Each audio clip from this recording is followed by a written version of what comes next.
Video रे आम संकल्प निशा नुहे जीवन टॉपिक को आधार करी ओडिया भाषण टे सुनिबा। तुमे माने एहाको रचना रे मध्ये प्रयोग करि परिबो। सम्माननीय सभापति महोदय, मोर पूज्य गुरुजी और गुरुमा वृंद, मंचासीन विचारक मंडली और मोर सान बड़ भाई और भौणी माने तथा मोर सहपाठी और सहपाठिनी गण, आजिकार एही आयोजित सभारे विषय वस्तु रखा जाइछि आम संकल्प निशा नुहे जीवन। मु उक्त विषय को आधार करी मोर वक्तव्य आरंभ करुछि।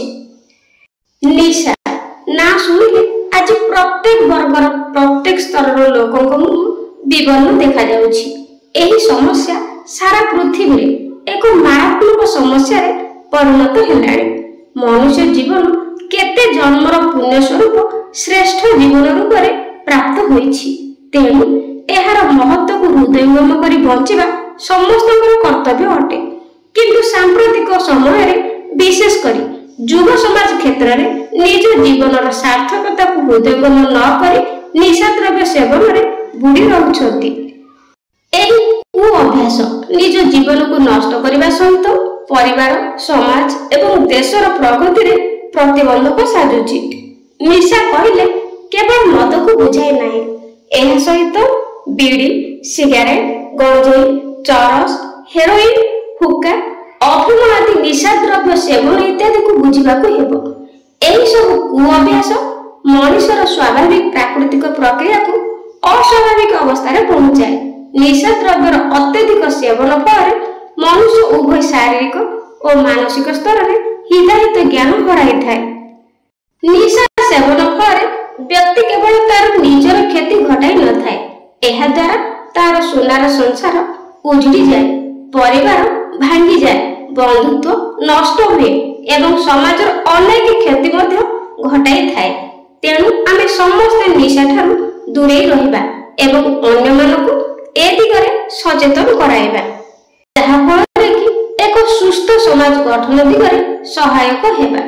सचेतन होई निशा द्रव्य ठारू दूरेई रहिबा सभी भौणी भाई समाज आमर हसी उठिबो, विपद आसीबो नाही। तेणु व्यक्ति हृदयंगम करिबो जे निशा जीवन निये, रोगाक्रांत करी आम शरीर को विषमय करि दिए।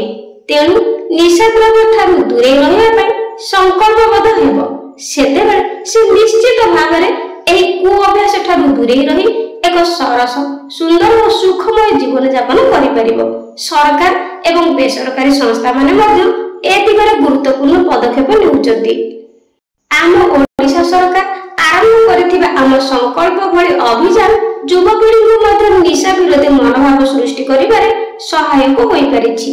आम संकल्प निशा नुहे जीवन एहा केवल एक स्लोगान नुहे, बरं एहा एक सुंदर जीवन सफलता सम्मान और आत्मविश्वास अमूल्य बाणी अटे। स्वास्थ्य ही संपद अटे महावित सुस्थ शरीर पाई, अजत्न शरीर नुहे संपद अकारणे नष्ट जाए। मु एतिकी कहि मोर वक्तव्य शेष करूछि। पिला माने वीडियोटी केमति लागिला कमेंट निश्चय जणाइबो। आज पई रहउछि, धन्यवाद।